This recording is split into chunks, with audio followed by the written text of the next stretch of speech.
নমস্কাৰ আজি আকৌ এটা ৰেচিপিৰে আপোনালোকক জুৰি স্বাদৰ পৰা স্বাগতম জনালোঁ। এয়া মই আজি বনাবলৈ লৈছোঁ মালাই চিকেন চিখ কাবাব। এটা একেবাৰে ইজি ৰেচিপি, আপোনালোকে ভাল পাব। চাওকচোন মই কেনেকৈ ৰেচিপিটো বনাইছোঁ। প্ৰথমতে মই এয়া অলপ চিকেন ল'লোঁ, প্ৰায় আধা কেজিমান হ'ব, আৰু আপোনালোকে তাতকৈ কমকৈও ল'ব পাৰে। আৰু সকলো ধৰণৰ মাংসই ল'লোঁ, আৰু সেইখিনি মই সৰু সৰুকৈ টুকুৰা কৰি ল'লোঁ। আপোনালোকে চিকেন বেষ্ট পিচটো ল'ব পাৰে বা অন্য ধৰণৰ মাংসও ল'ব পাৰে, খালি বনলেছ কৰি ল'ব। তাৰপিছত এয়া চাওক, দুটা পিঁয়াজ, দুটা কেঁচা জলকীয়া, অলপ আদা নহৰু, আৰু দুখন ব্ৰেড ছাইডটো কাটি পেলাই সৰু সৰুকৈ মই সেয়াও টুকুৰা কৰি ল'লোঁ। এতিয়া পিঁয়াজখিনি কাটি তাৰ পৰা মই ৰসখিনি উলিয়াই ল'লোঁ, কাৰণ যদি ৰসখিনি থাকে তেতিয়াহ'লে মই মাংসখিনি বনাবলৈ আপোনাৰ কাবাবটো বনাবলৈ দিগদাৰ হ'ব। এতিয়া মই এই মাংসখিনিৰ লগত পিঁয়াজ, নহৰু, আদা সকলোখিনি দি এটা মাংসৰ কিমা বনাই ল'লোঁ। এতিয়া চাওক, ইয়াতে মই চাট মছলা আৰু কণীৰ হালধীয়া অংশটো, শুকান জলকীয়া গুড়া, গৰম মছলা, জিৰা, ধনিয়া আৰু জালুকৰ গুড়া অলপ দিলোঁ, আৰু বাদাম অলপ আধা কাপমান হ'ব ক্ৰাছ কৰি ইয়াতে দিলোঁ। দি পেলাই ক'লা নিমখ দি পেলাই এইখিনি ভালকৈ মই মিক্স কৰি সানি ফ্ৰিজত আধা ঘণ্টা 1 ঘণ্টাৰ কাৰণে মই ৰাখি দিলোঁ। এটা কথা, আপোনালোকে মোৰ ৰেচিপিবিলাক ভাল পাইছেনে নাই, আৰু কোনে কোনে মোৰ ৰেচিপিবিলাক বনাইছে মোক জনাবচোন। এয়া চাওক, মই গোটেইখিনি মাংসৰ সৈতে মছলা ভালকৈ সানিলোঁ, আৰু সানি পেলাই মিক্স কৰি মই এয়া ফ্ৰিজত ৰাখি দিলোঁ। এয়া চাওক, মই আপোনালোকক কৈছোঁৱেই, মিক্সিত দি পেলাই এই মাংসখিনি যেতিয়া মই কিমা কৰি আধা ঘণ্টা 1 ঘণ্টাৰ কাৰণে ফ্ৰিজত ৰাখি দিলোঁ, তেতিয়া মোৰ কাবাব বনাবলৈ কিমান ইজি হৈ পৰিছে। আপোনালোকেও এনেকৈ বনাব।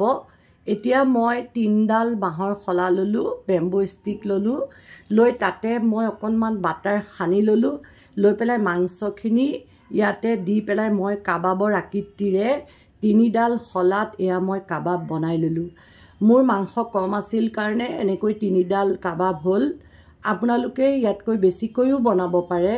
এয়া চাওক মই কেনেকৈ বনালোঁ। এতিয়া আন এটা পেনত মই 2 চামুচ এয়া বাটাৰ ল'লোঁ, লৈ পেলাই তাতে 4 ফুট নহৰু সৰু সৰুকৈ কাটিলোঁ, কাটি সেইখিনি ৰঙচুৱাকৈ এয়া ভাজি ল'লোঁ। ভাজি পেলাই তাতে মই 2 চামুচ ময়দা দি সেইখিনিও ভাজিলোঁ। ভাজি এতিয়া ইয়াতে মই যেতিয়া 2 কাপ পানী দিলোঁ, যেতিয়া অকণমান ৰঙচুৱা হৈছিল ময়দাখিনি, তেতিয়া মই তাতে 2 কাপ পানী দি অলপ গৰম কৰি ডাঠ হ'বলৈ দিলোঁ। আৰু ডাঠ হোৱাৰ পিছত ইয়াতে মই অৰেগেনো 1 চামুচ, আৰু ক'লা নিমখ আধা চামুচ, আৰু জালুকৰ গুড়া আধা চামুচ দি পেলাই সেইখিনি গৰম কৰি তাতে মই 2 চামুচ মালাই দি দিলোঁ, গাখীৰৰ সৰৰ পৰা বনোৱা মালাই।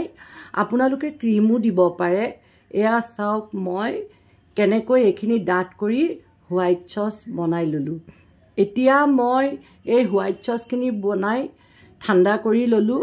লৈ পেলাই মই এতিয়া যে কাবাব বনাইছিলোঁ, সেই কাবাবখিনি এটা গ্ৰিল পেনত দি বাটাৰ সানি পেলাই 4টা ছাইড ৰঙচুৱাকৈ এয়া ভাজিলোঁ।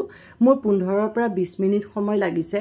আপোনালোকে চাব যাতে 4টা ছাইড ৰঙচুৱা হয় আৰু ভালকৈ সিজে। এয়া চাওক, 4টা ছাইড ৰঙচুৱা হোৱাৰ পিছত মই এই কাবাবখিনি নমাই পেলাই বাঁহৰ শলাৰ পৰা উলিয়ালোঁ।